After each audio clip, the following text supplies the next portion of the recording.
told me I was wrong, but look at my ass today. Da da da da da da da da da da da da da. Yo YouTube, what's up? I'm Tim. This is a Cash Killing AC Sports Report. I saw a list today on my favorite show, which I'm being extremely sarcastic here because I think the show honestly sucks. ESPN First Take. Now, I don't hate the whole network of ESPN, I just hate basically a lot of it because I think a lot of it's biased. I'm honest about that opinion. That doesn't mean I dislike the whole entire company of ESPN, but it means that when I see something stupid, I'm not going to hesitate to call it out. And I saw a bunch of stupid things. And believe me, I didn't sit down and watch this. I'm in the cafeteria today eating my lunch at school. AC was at the table like right in front of me. And there were a few stupid things that happened. First of all, Skip Bayless and Rob Parker agreed that the Cowboys were better than the Eagles. I mean, me and AC weren't even talking at that time. Like, nothing bad, but he was sitting with other people, I was sitting with other people, and we just looked at each other and we're like, you gotta be kidding me. Myself, AC, and KJ, will get to that on Sunday, though. Right now, I want to get to the other stupid thing that was said that we also looked at and said, what the hell is this guy thinking? And that was the fact that I think, it was not Skip Bayless that said this. For once, he stayed away from the stupidity. It was John Ritchie, I think. I think that's the guy on ESPN. I don't really know or care. The point is the show is a joke, and I'm calling out the point, not necessarily the people. Although if I knew the people's name, I would be calling out the people. Peyton Manning was not in the top 5 of their quarterbacks for 2011. And I know this guy's got a neck injury, but he's also never missed a game, and he's been potentially the best quarterback of all time. This is a guy who 4 out of the last 5 years has thrown for over 30 touchdowns. He threw for 49 in 04, and I know 04 doesn't necessarily matter to now, but that's incredible. That'd be like leaving Tom Brady off the list. It's stupid to me. I'm going to give you guys my list because I think my list is completely better. Let me get there. First of all, at number 5, they both had Ben Roethlisberger. And Ben Roethlisberger is a very good quarterback, don't get me wrong.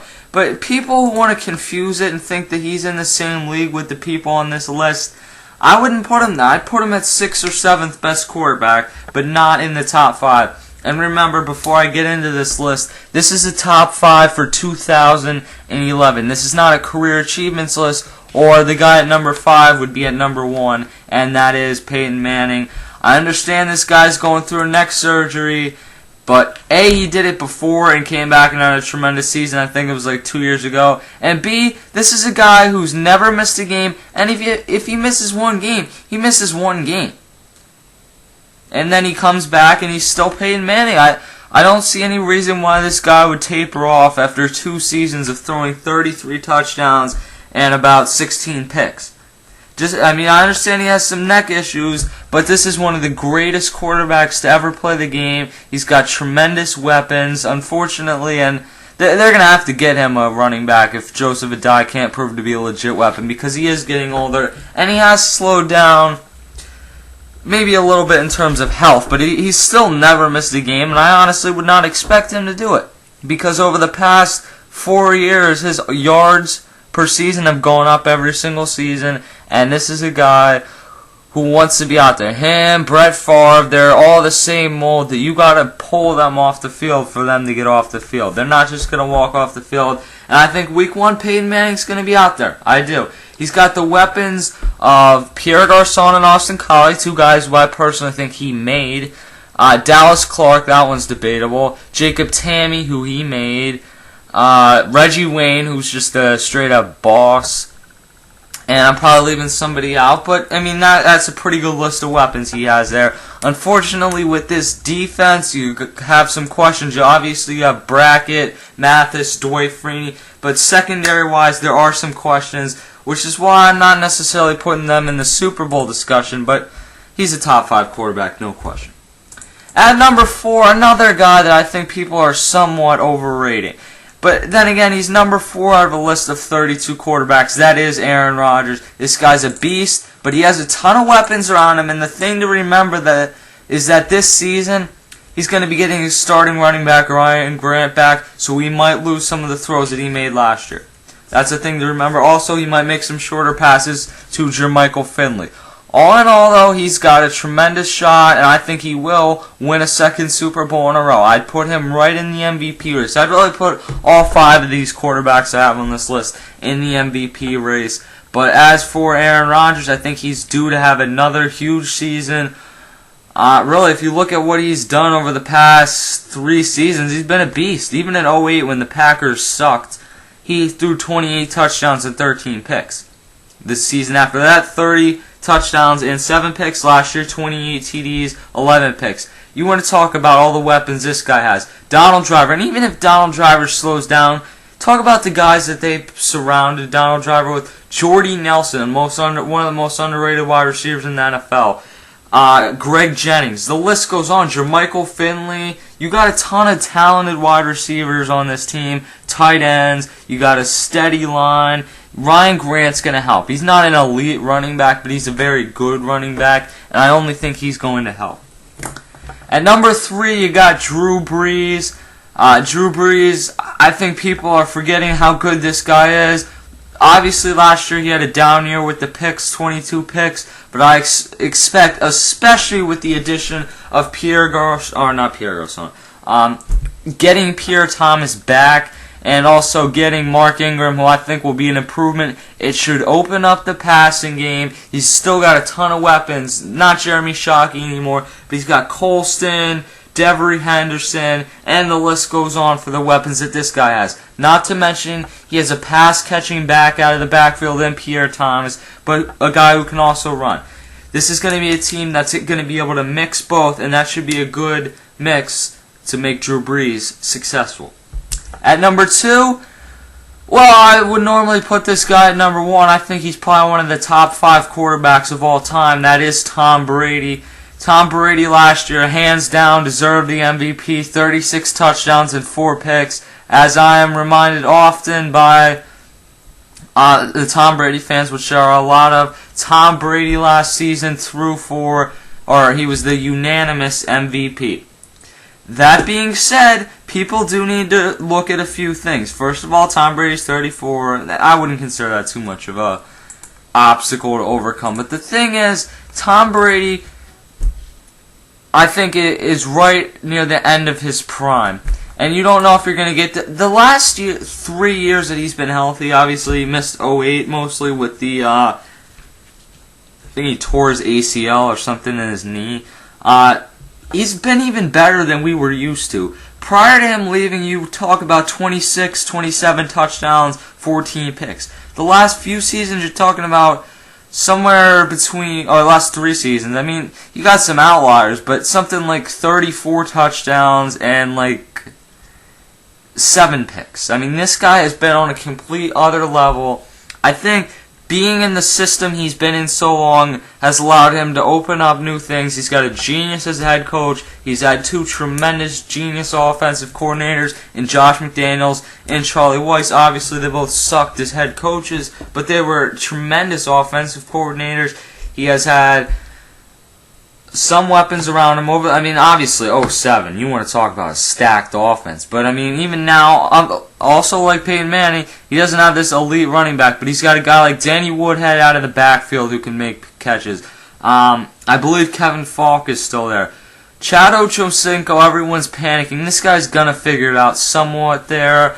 But the thing for Chad Ochocinco, he's not in his prime anymore. I think that's the thing that you got to look at. He's not in a position right now where you say he's still one of the top 3 or 4 receivers. He's not what he used to be, but I think going back to this going into a system where he's going to have to be more precise with his routes should help him in the long run. But it might take some time to get adjusted. Deion Branch is older. You don't know what you're going to get from him. I would assume it's good. You got the young tight end. You got obviously forget what his name is now. And they got another wide receiver out there who I'm also drawing a blank, so I look like an idiot. But that leaves us with our number one quarterback and a guy who I think a lot of people hate on, and that is Phillip Rivers.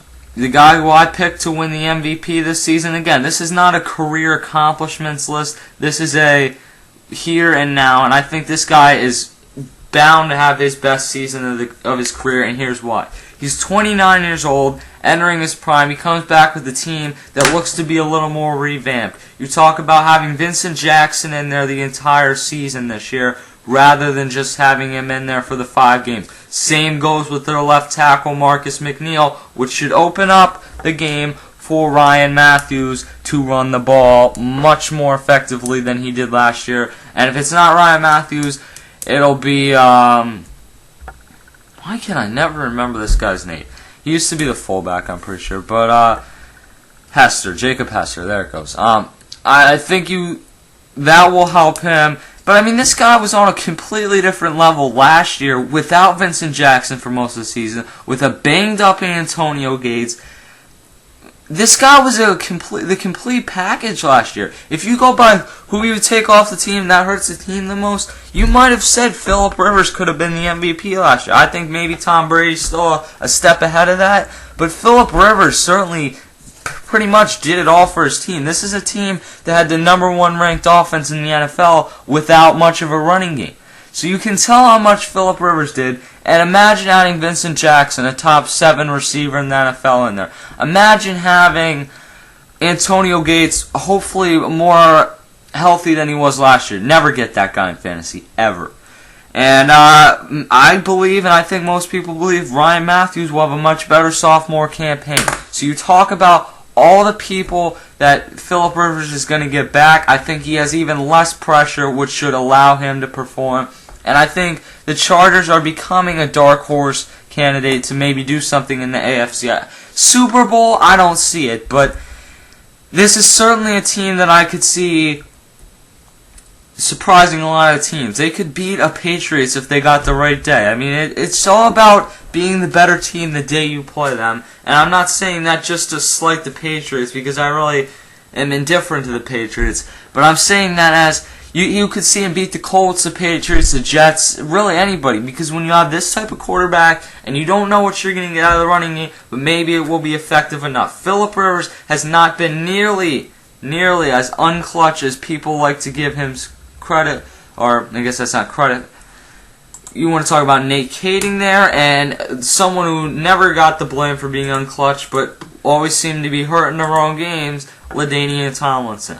I think next time you see Phillip Rivers in a big game, he will thrive. This is a guy who's been to an AFC title before, so he can't have been too awful in the playoffs. That is the top 5 for 2011. Leave your picks, and don't forget, starting next Monday after the NFL season, and believe me, myself, KJ, and AC will have you 110% covered for the NFL season, and anyone else who would come on our channel, we'll have you 100% covered. But next Monday, we will have the NFL final score. What we're going to do on that show is we are going to break down everything that happened over the Sunday in the course of the NFL.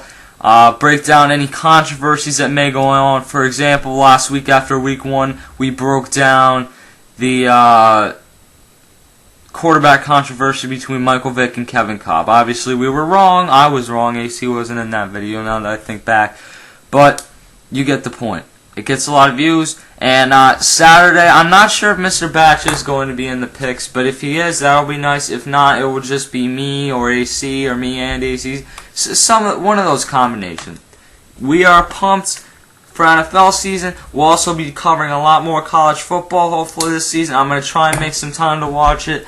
No guarantees, because the NFL, especially after baseball ends, comes first on this channel. This is the Cash Guy and AC Sports Report. I'm your host, Tim. I'll see you later.